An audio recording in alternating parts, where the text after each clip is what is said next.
Hello, everybody. Welcome to Sports Scope. I'm your host, Robert Butler. We're in a new month now, April 3rd. I've got a mock draft for the top 10 picks tonight.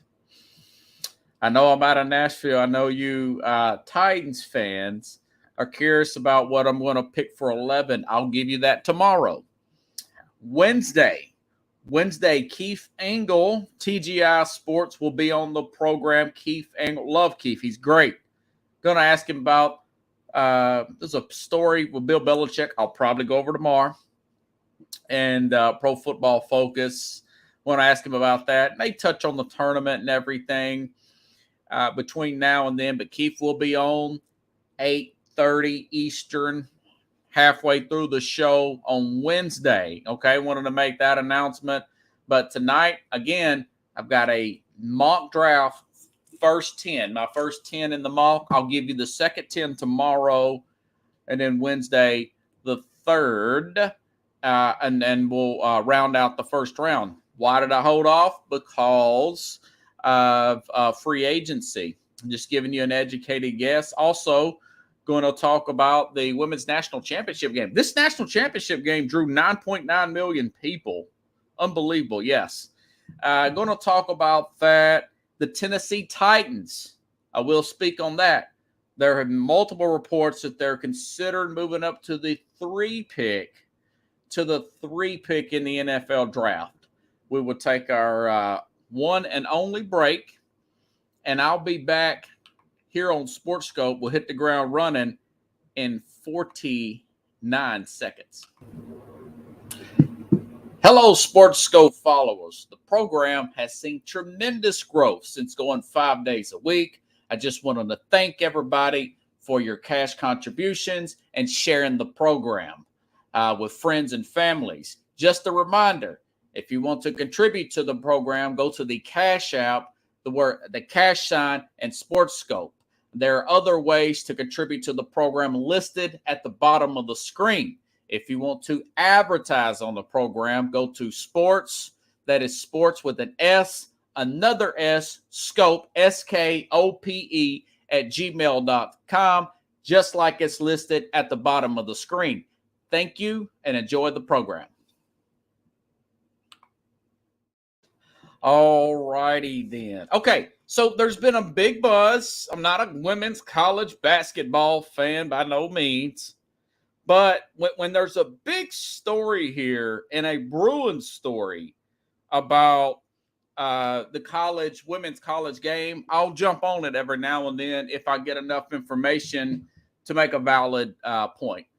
And this woman, Caitlin Clark from University of Iowa, and this, I said last week, I mentioned the fact that the run she's been on in the tournament. By the way, she broke the all-time points scored in the tournament held by Cheryl Swoops back in 1993. But my point is, their tournament games have drawn more than NBA games. 9.9 million. That was more than the Orange Bowl. And I'm going to say that was in the college football playoff. I mean, this is phenomenal talent. Now, I personally, after watching the game on Sunday all the way through, I'm not that impressed. I don't think she is good as a Diana Taurasi. She's definitely not Candace Parker used to play at University of Tennessee. She's none of those players. None of those players.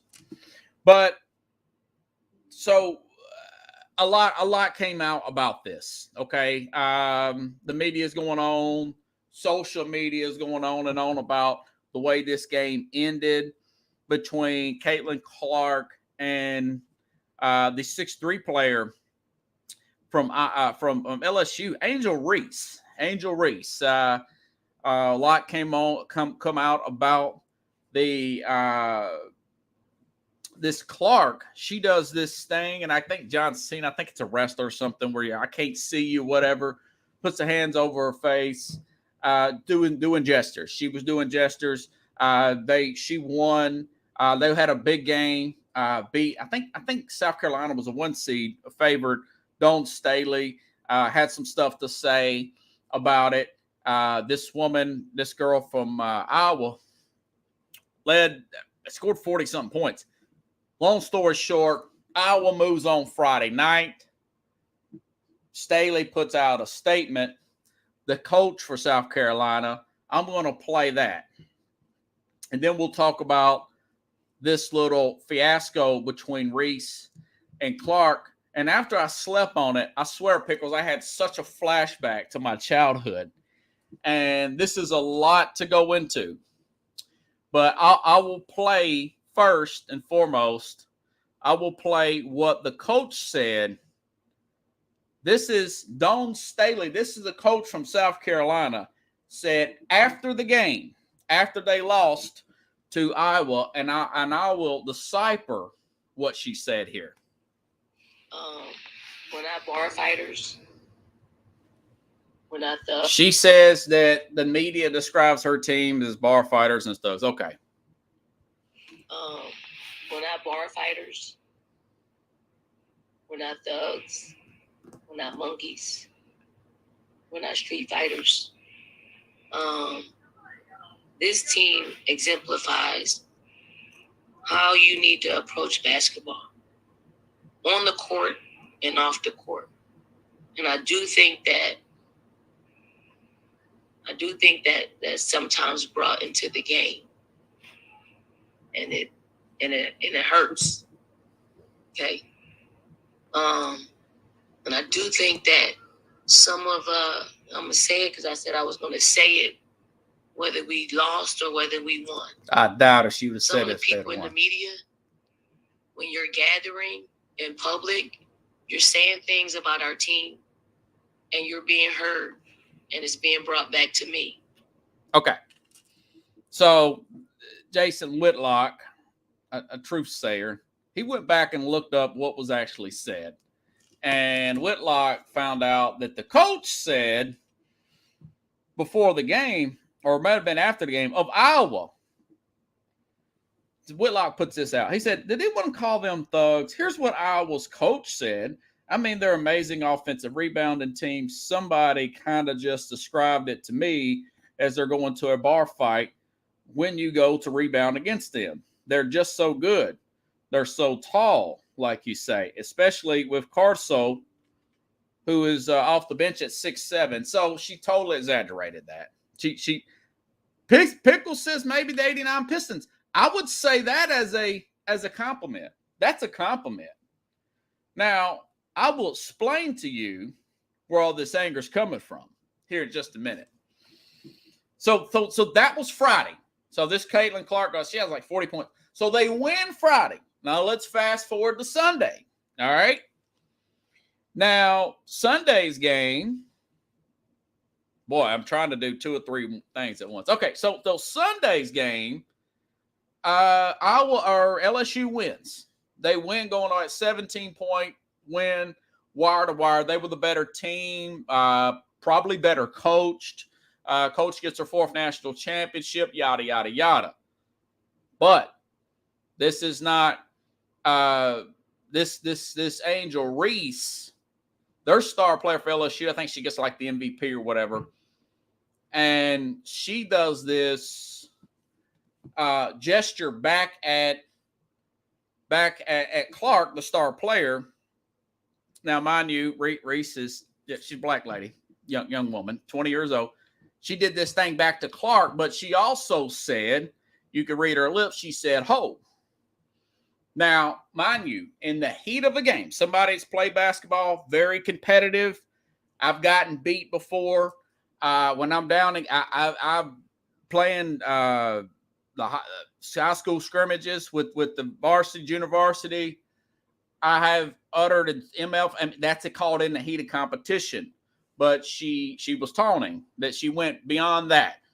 She went beyond that, and that caused a big stir. People like Keith Olbermann called her an effing idiot and all that, and people took sides.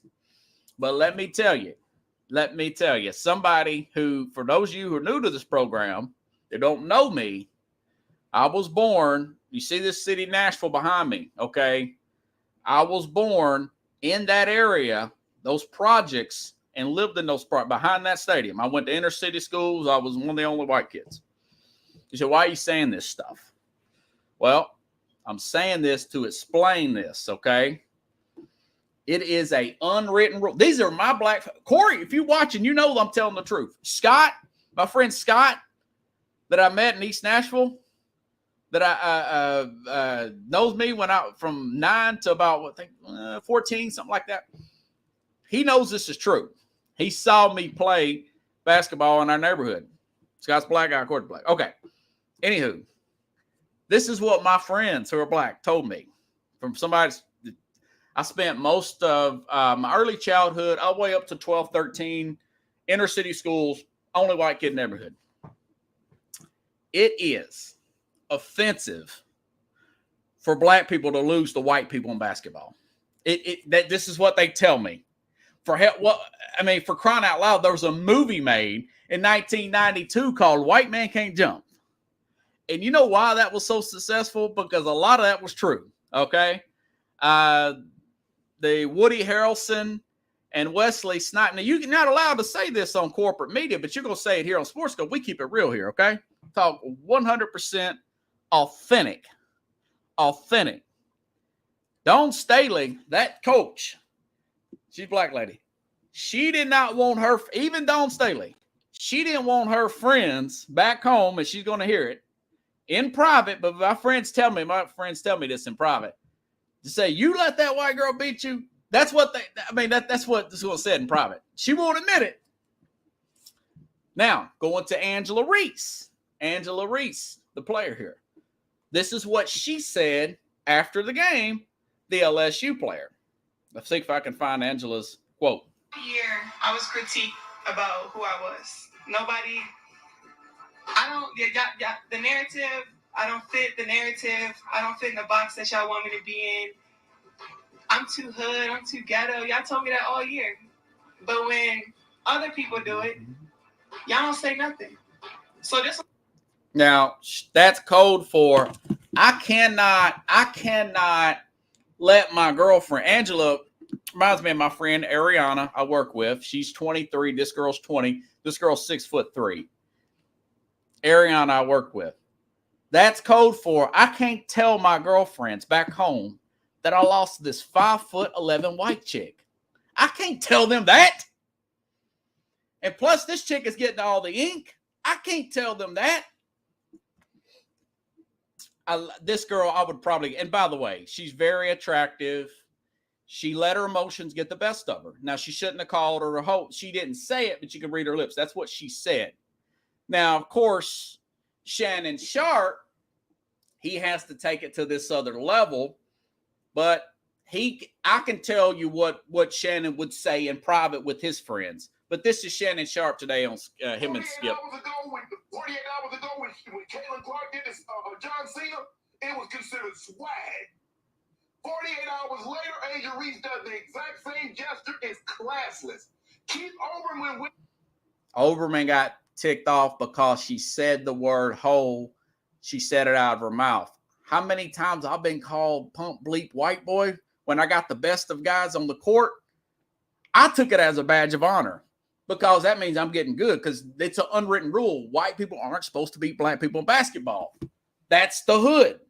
That's the hood. And whether it's, and these are guys that I've known for years. Corey knows I'm telling you. To say she was an idiot, not just an idiot, an effing idiot. This is Shannon Sharpe. To stoop so low to call a college kid, a female, because she did a gesture. When you didn't say anything when Caitlin Clark did.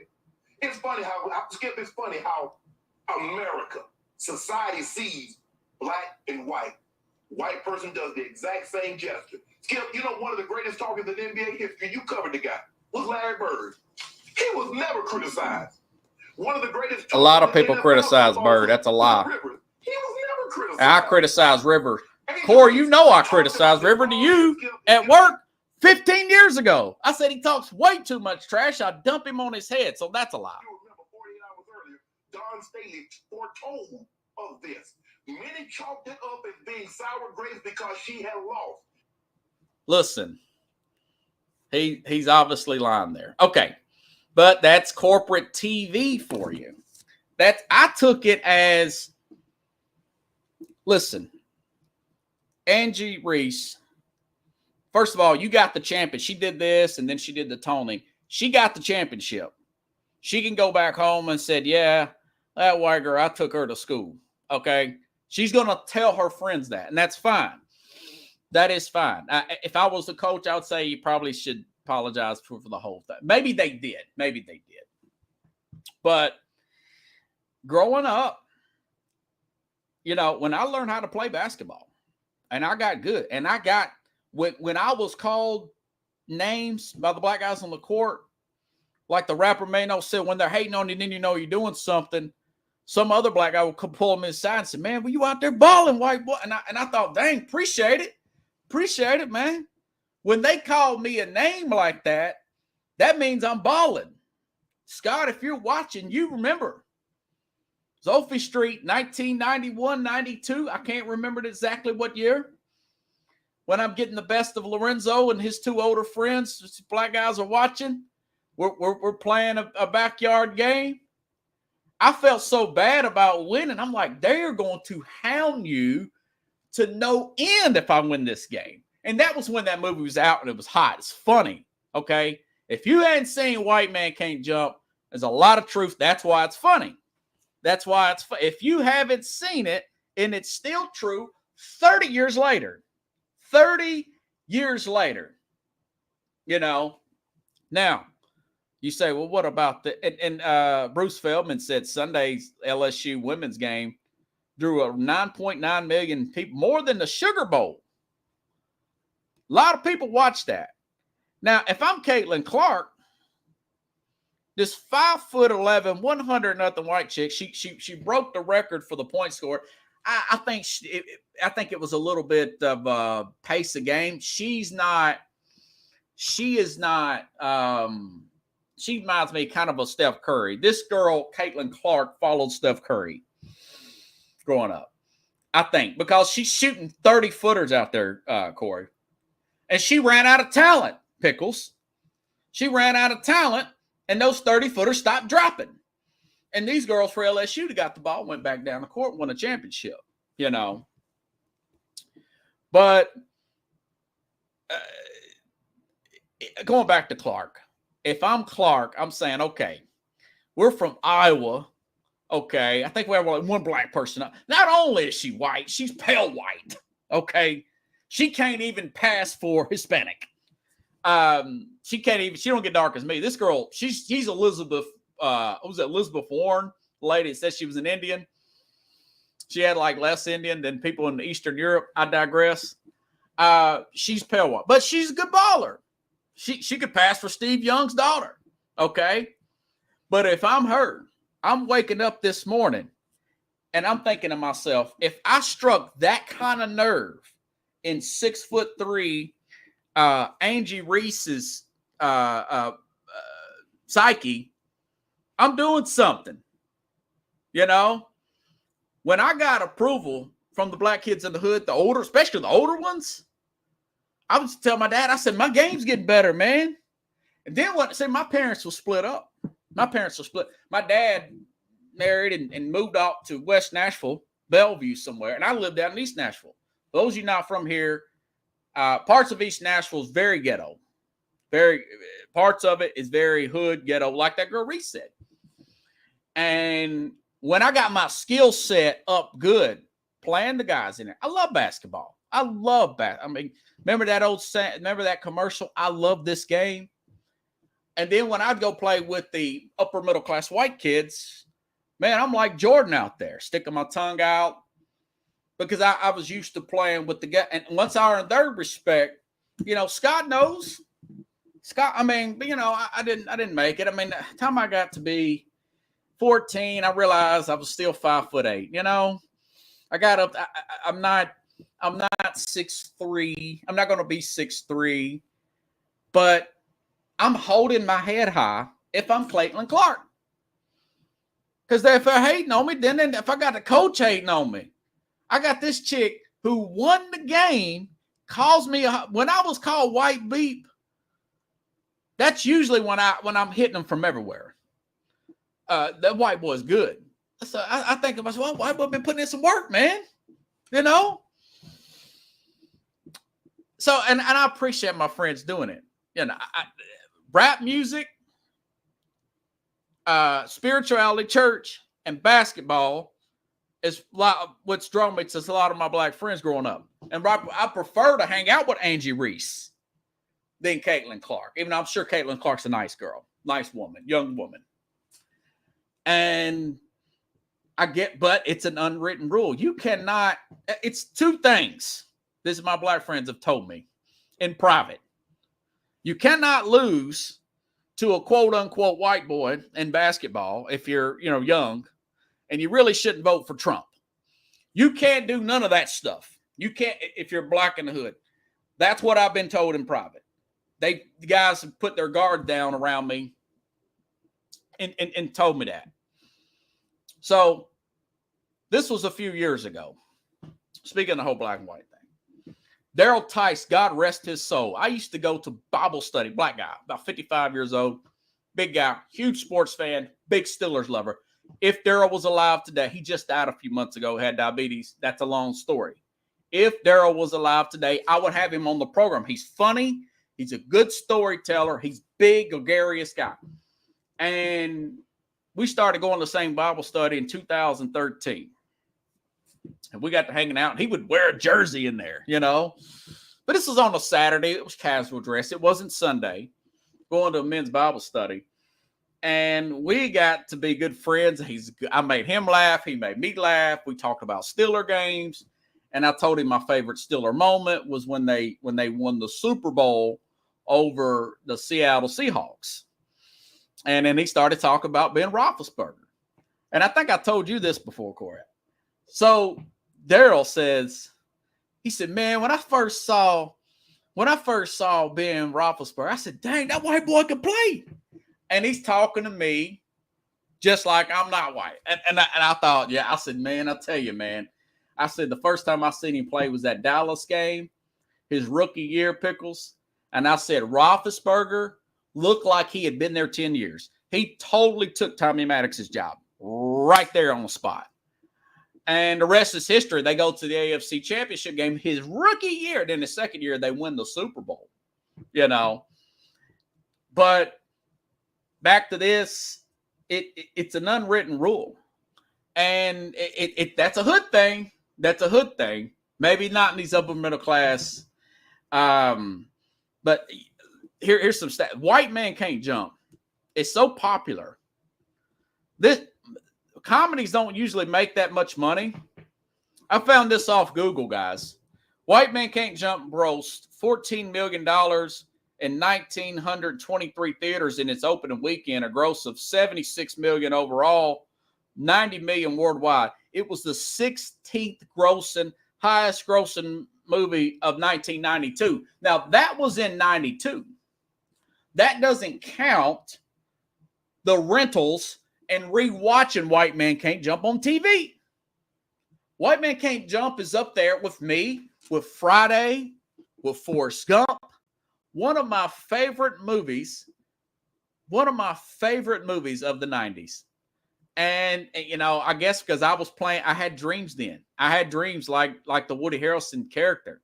I had dreams of playing point guard in the NBA. And I had a funny friend like Wesley Snipes. Those Your Mama jokes were huge. Those Your Mama jokes were huge then when we were in school, Corey. The guy with the Jordan jersey, I don't remember his name in the movie, had the Michael Jordan joke. He's like, man, we're going to see. He's all hyped. They're betting on this game. And then Woody Harrelson ends up beating Wesley Snipes. And okay. What do you call it? A spoiler alert for a movie that's 31 years old. A classic, though, right?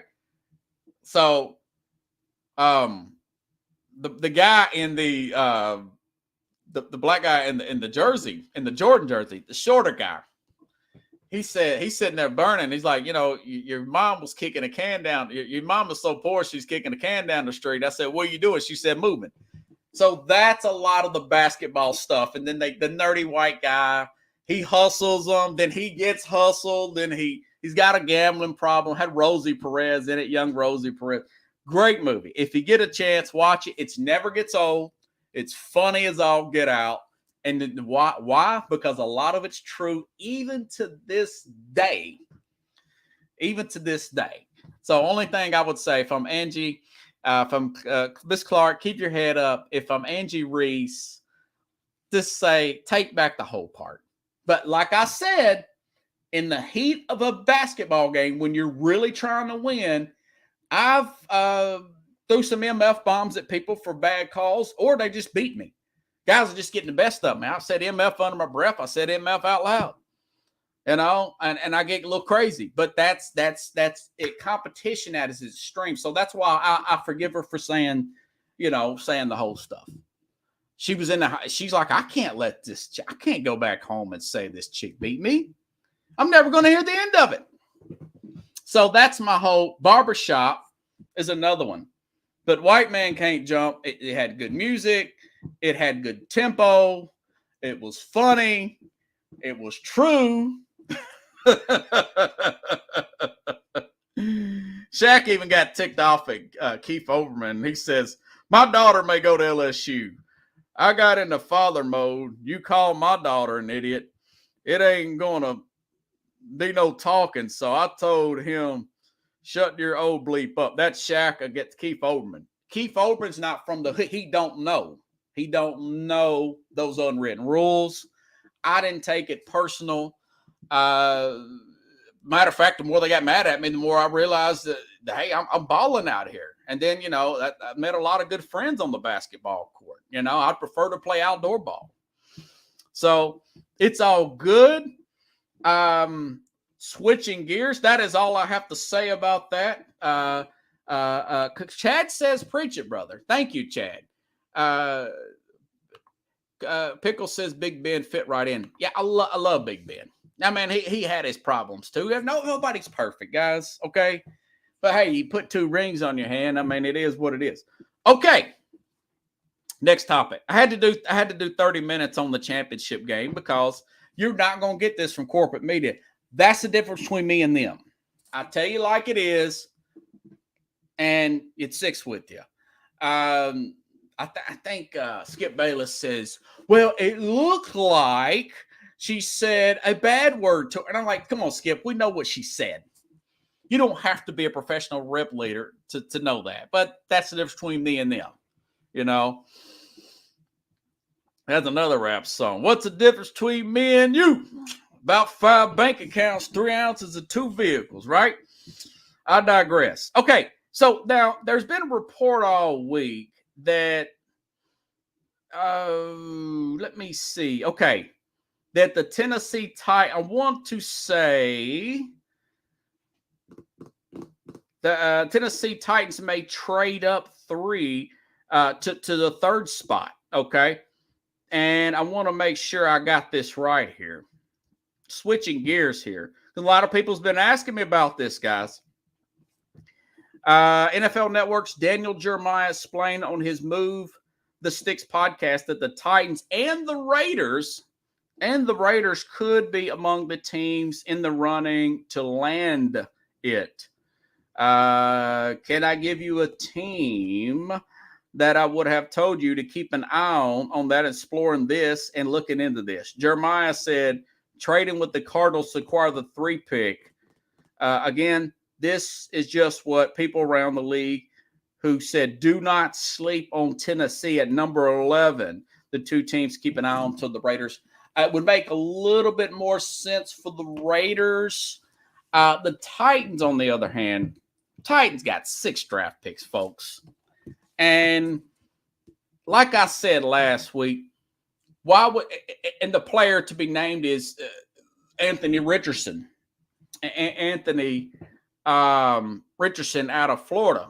Well of an athlete. Got a cannon for an arm, but he's only started like 13 games.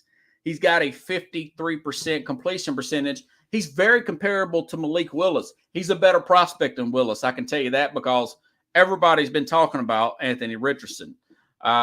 Pete Carroll with Seattle's talking about him. Jason McIntyre thinks that maybe Carolina takes Anthony Richardson at number 1 overall. He seems like the best pure athlete. Okay. But you got to show more than that, because when you're at Florida, you got to do better because you got better players around you than 53%.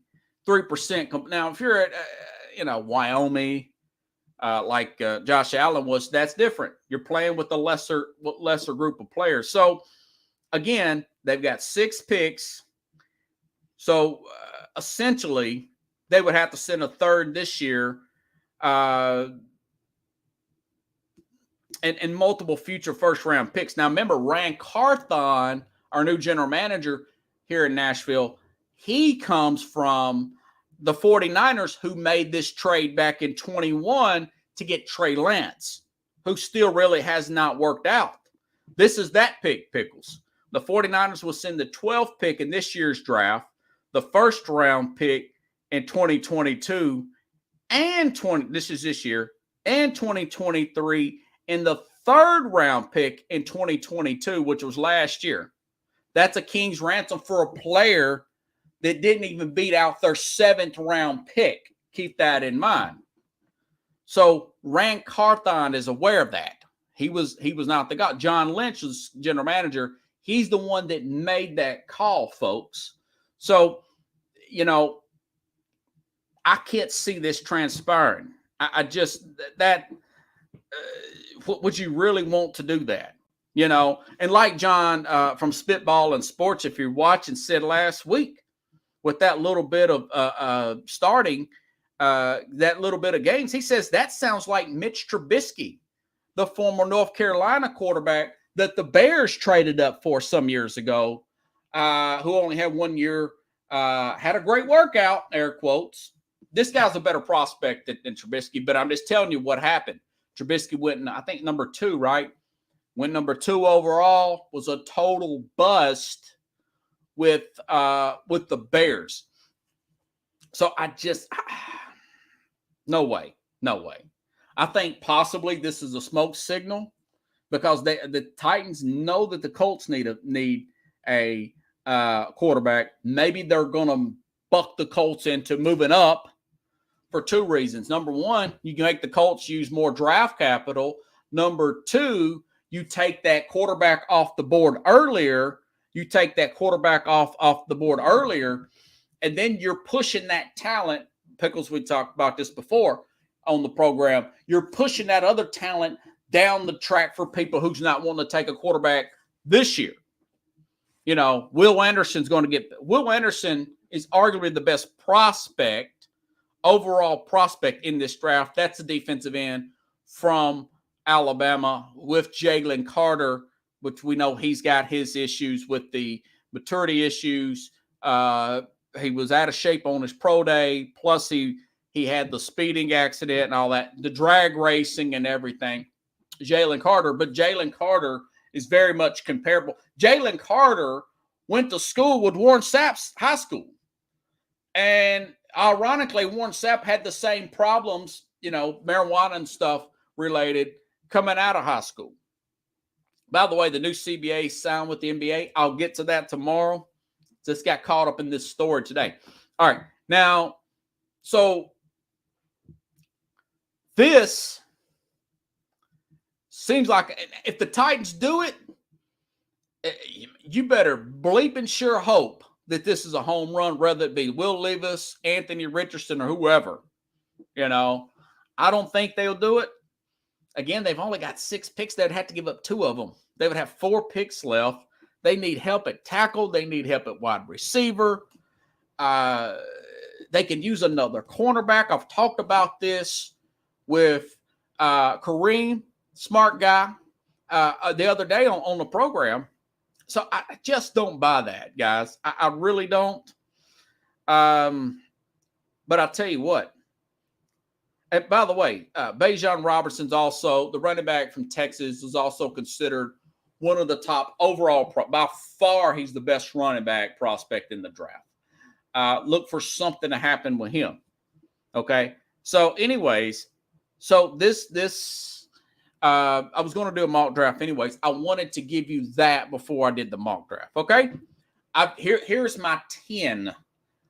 I don't want you all to get bored and start drifting on me. So what I'm going to do is I'm going to try, depending on what happens, I'm going to try to give you 10 picks a day. 10 picks. Here's my top 10. I know you Titan fans. I know number 11 is Tennessee. You got to stay tuned till tomorrow, okay?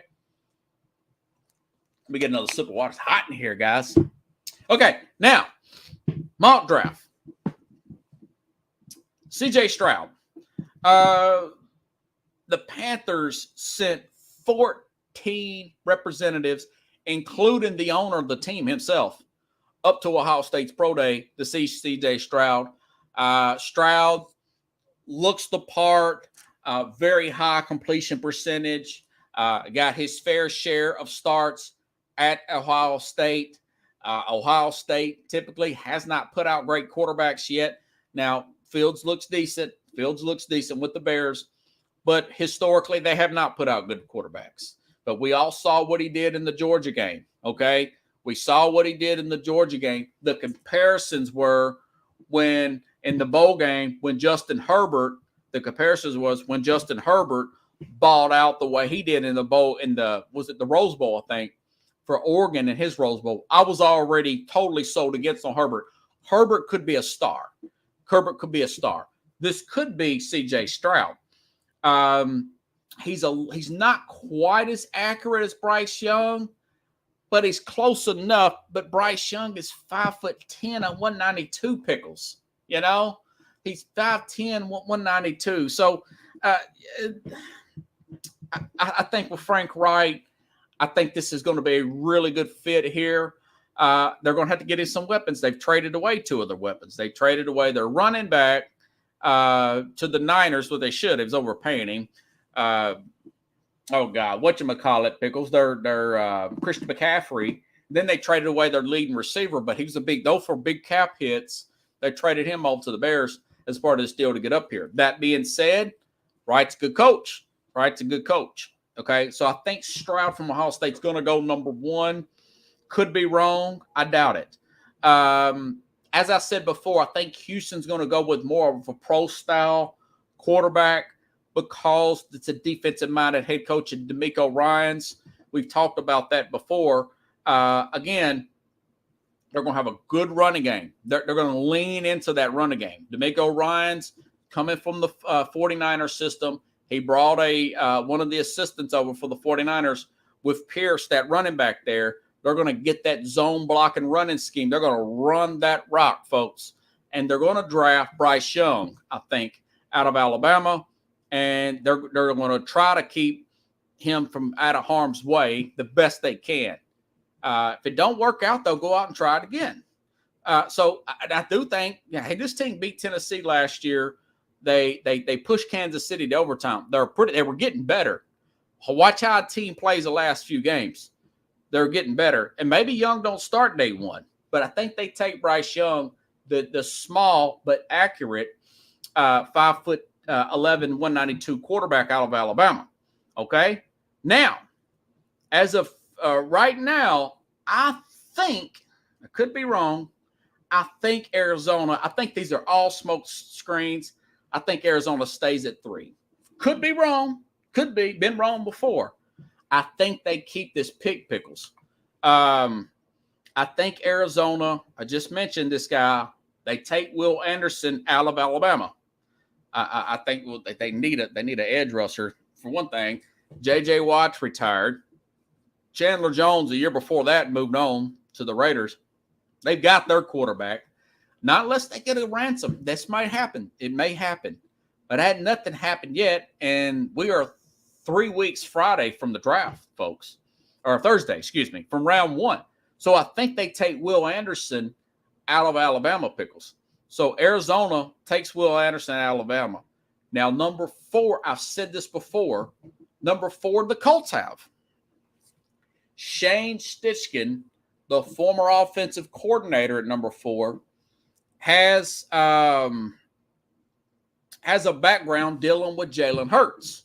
Okay, well, what did Jalen Hurts was a second-round pick, very rough around the edges, could not make second and third reads. He had to transfer. Think about it. This guy played at Alabama, top-notch receivers, top-notch defense, top-notch running game, and he was beat out at Alabama even when he already had the starting job. It wasn't an issue where you got lost in camp and the coach has favorites. It wasn't nothing like that. He had the starting job. He was not getting it done at halftime. The national championship game at Georgia, he gets benched. Tua comes in and Tua throws BBs. The rest is history. They win the national championship. The true freshman, Bill Belichick rolls the dice, brings him in. This guy transfers to Lincoln Riley. Then at Oklahoma, everybody says he's going to be all world. He's going to win the Heisman. Remember, Lincoln Riley got a Heisman Trophy in the first-round pick, first overall by Kyler Murray. Same thing with Baker Mayfield. This guy's a quarterback whisperer, right? No. Jalen Hurts did not win the Heisman at Oklahoma. Jalen Hurts he don't go number one overall. He goes to the second round. But this offense, that read option, that type of read option offense worked like a charm with Jalen Hurts. Richardson reminds me so much of Hurts. He's a little bit bigger. Hurts was a little bit more polished and he had some more experience, but the similarities are daunting. So I can see him, and think about it this way. The Colts have other needs that they have. They need help on the offensive line. From what I read, they need help at wide receiver like nobody's business. They got one guy that I can even think of. They need help at pass rusher, and they need help at corner. They're pretty good in the middle. It's hard to run on them consistently. I like DeForest Buckner, but he's not getting any younger. And their best player on defense, one of their linebackers, been hurt. Darius Leonard, Shaq Leonard, had been hurt for the last few years. So I think Jim Irsay is going to look at this next year and say, we're probably not going to win this year, but we'll have our guy, we'll get him molded in, and in 24, we'll load up around him, and then we'll make our run. That's what I'm thinking that Jim Irsay is thinking, the owner of the Colts here. He's thinking that with Shane Steichen. So Richardson would fit in perfectly. He would fit in perfectly for what they do in Indianapolis if nobody don't trade up ahead and get him. So I think he goes number 4 to the Colts, okay? All right, number 5. By the way, Seattle's got number 5 because they made the trade last year with Denver. I mean, you talk about, like my dad would say, they come out like a bandit in that deal. They have Denver's second round, which we know Denver had an awful season. They have Denver's first round, plus they got their first round. Remember, they made the playoffs last year. I thought they was going to get the number 1 overall pick last year. They end up signing Geno Smith the 3-year contract and end up making the playoffs. They hit on their tackles. They hit on their running back. I'm telling you, if this Jalen Carter guy did not get involved in that drag racing incident, he would have been a lock here. He would have been perfect for what Pete Carroll wants to do. But that being said, there is a comparable here to Jalen Carter, the tackle out of Georgia. This guy, Tyree Wilson out of Texas Tech, he's perfect. Remember Anthony Bennett Pickles out of used to play for he had a brother named Marcellus Bennett. Not Marcellus Bennett that played for the Bears and the Cowboys. Either way, this guy would be better than Bennett. He's way better. This Tyree Wilson, he can stop the run and he can run from the edge, and he's a good pass rusher. He's perfect for that 12th man they got up there in Seattle. Plus, a lot of the mocks are picking him. I think they takes this guy, this Tyree Wilson out of Texas Tech. So I think he's going to be really good up there in Seattle at number 5. I said I think Carter will slide out of the top 5. Okay, at number 6, Drew Rosenhaus, everybody's agent there. Make sure it looks like my looks like I'm a little slow motion on a lag here. Drew Rosenhaus, the agent for Jalen Carter, the player that had some maturity issues, he says they have canceled all their meetings, Pickles, with teams outside the top 10. I mean, how cocky can you be? But he's been around for a while. Rosenhaus, little shady, but he's made a lot of money for these players. He says that Jalen Carter is so good. He's such a good prospect. He's not going to fall out of the top 10. He's not going to fall out of the top 10. So I've got, I think, a guy like Dan Campbell from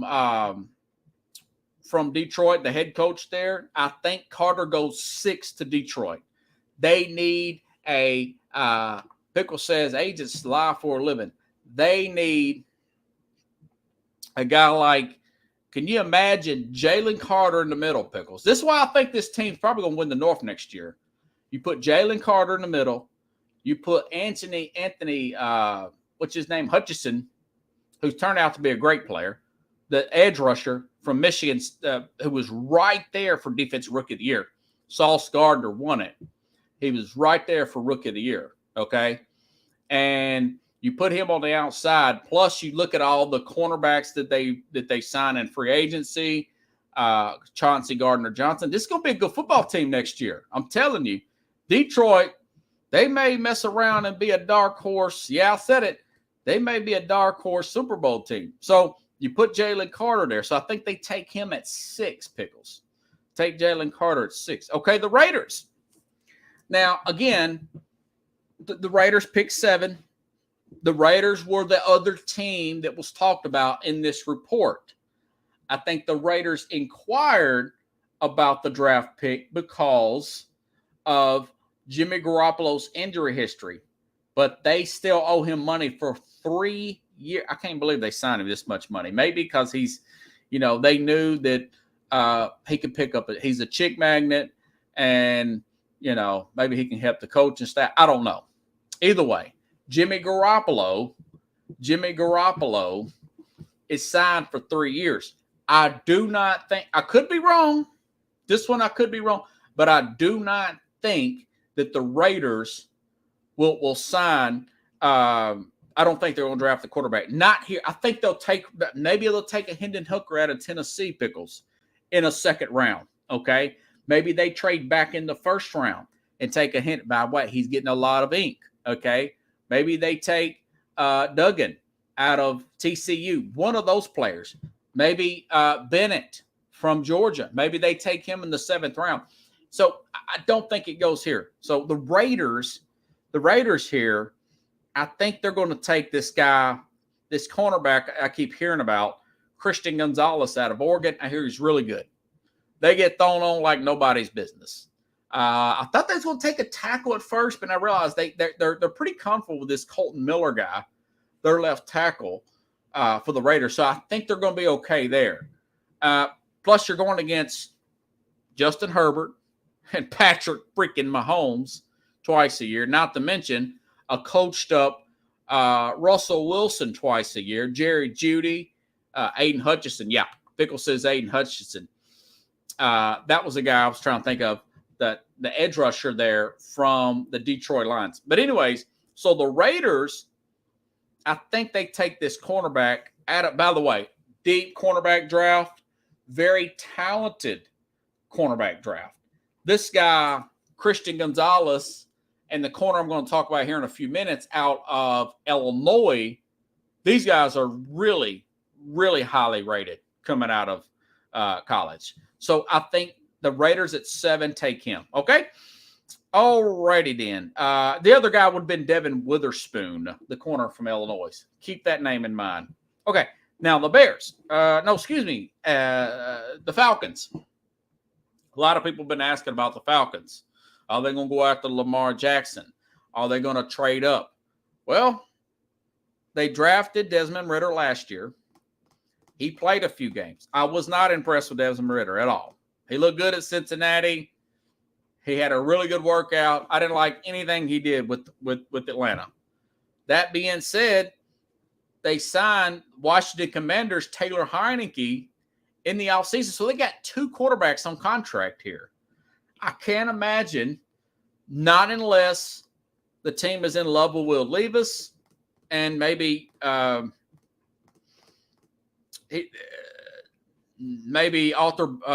Smith or Arthur Blank says, hey, let's take this Levis guy. I don't think that's going to happen.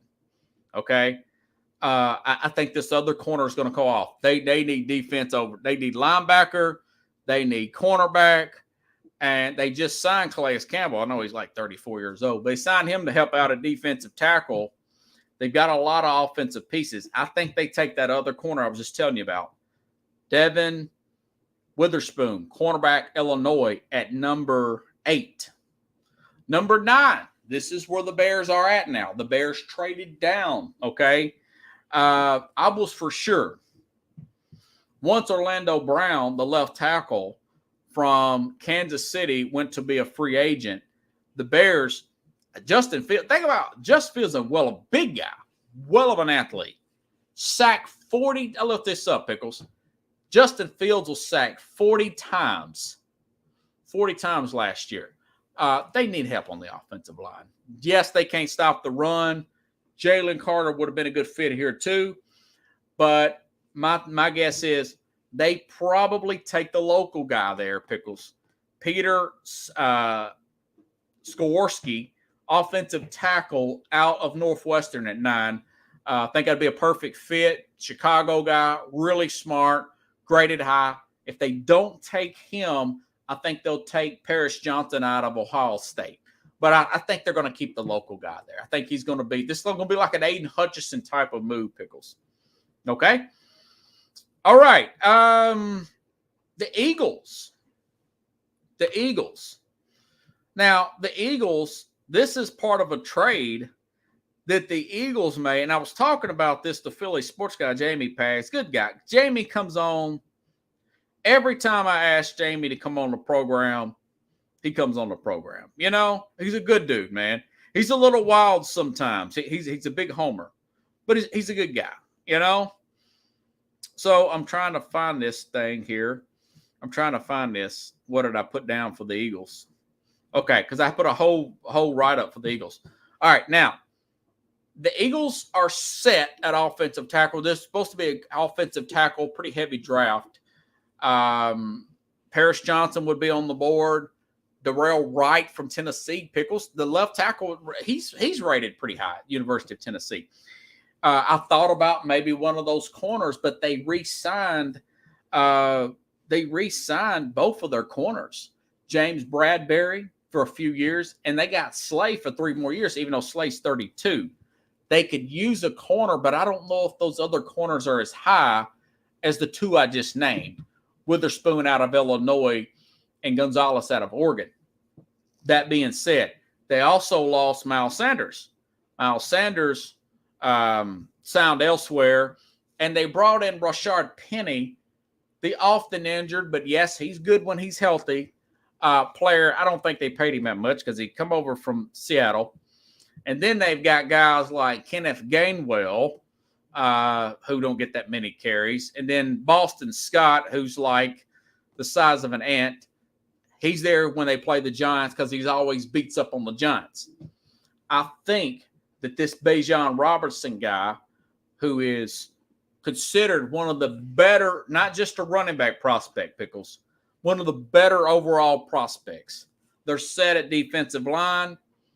They're set at both tackles. Lane Johnson he's under contract for a few more years. I looked this up earlier. And this other guy, this left tackle, I can't remember his name. I thought I put his name down here. Either way, he's lined up. He is signed up for a few more years with the Eagles. So the Eagles have the luxury, should I say, of taking the best player available that fits their scheme, and that would be Bijan Robertson, the running back out of Texas. Could they go receiver here? Possibly. But I think they're going to take this running back out of Texas, and he's going to be running behind that great offensive line. They brought Kels back. Remember, they brought Kels back. They signed him. they read up Lane Johnson, and they read up their left tackle. This guy's so good, this guy they brought in at left tackle, that they that he beat out Lane Johnson and put Lane Johnson, who's a really good player, by the way, put him over at right tackle and read up him for a few more years. So, they're in good shape. So Bijan Robertson at number 10 there. Tomorrow we'll start off with the Titans. So as you can see, I do the Titans tomorrow. Paris Johnson would still be on the board of left tackle. And Will Levis, the quarterback from Kentucky. Here's my thing about Levis. This is what I've been reading and hearing.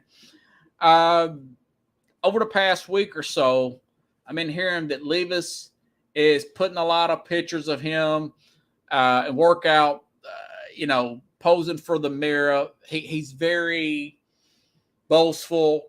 He's kind of immature, is what I've heard on one show saying that management don't like. They think he's smart. He's book smart, but he doesn't use a lot of common sense. And the last I heard something like a guy might not be all into football was the quarterback out of UCLA. I think his name was Josh Rosen. Last I heard something about this, like kind of related. Josh Rosen was a bust in a hat. Josh Rosen was so bad his rookie year, the UCLA quarterback, that the Arizona Cardinals moved off him in 1 year and drafted Kyler Murray with the number 1 pick. 1 year. I'm not sure if he's going to be that big a bust, but he's got some kind of arrogance, and it's thought to be childish. From what I hear, from what I'm reading and stuff, that the scouts and stuff saying, why are you showing off your gun show and all that? It just comes off kind of child. So I wasn't impressed a lot with Levis at Kentucky. I know he can make the throws. I've also read that he did have some injuries he was dealing with, and their offensive line was jacked up because a lot of their guys went on to the NFL for Kentucky. But he just didn't do that much. So some of the newer mock drafts that I've read, one of them has him going out of the first round. So he could be that player to fall. Then again, he could be a great player. But it's starting to sound like the Josh Rosen thing, maybe a little bit of Baker Mayfield-like stuff. So I don't know what to believe. Maybe he falls to a team like Tennessee at 11. Maybe Tennessee takes him at 11. But I got him on the board at 11, and Tennessee needs that left tackle, like my dad will say, like a hog needs slop. They signed Andre Dillard, a backup out of Philadelphia, to be the starter. So they don't even know if he can be a starter for Tennessee. Whoever they get, would you imagine them not taking a left tackle at 11 when you got either Paris Johnson from Ohio State on the board, or you have this Stonorski guy from Northwestern on the board? Now, maybe you take a receiver if those guys are off the board, and maybe try to get a Darrell Wright out of Tennessee in the second round, possibly. I would prefer them take the tackle because the receiver can't get open because the quarterback's getting popped. Your 35-year-old quarterback, who's still your quarterback right now, coming off injury, and Ryan Tannehill, who's $30-something million cap hit. That's a lot to be said. So if you guys like the show, share the show. Tomorrow, I'll do 11 through 20. Well, that means Tennessee fans. I'll do 11 through 20. We will talk about the NBA CBA. I pretty much nailed something on there, and I'll talk about that tomorrow. I just got so caught up in that championship game. I thought that was really funny, and I just had to keep it real with you all about that. And Wednesday, and by the way, tonight I like UConn. No surprise there. No surprise there. Tomorrow, same time, same place, 8:30 Eastern, 7 p.m. Central. here on Sports Scope. Again, Wednesday, Keith Angle will be on 30 minutes after the hour. We'll be talking about interesting story about the Patriots and Bill Belichick. I'll tease it at that. Thank you, Chad. Appreciate it. Have a good one, everybody.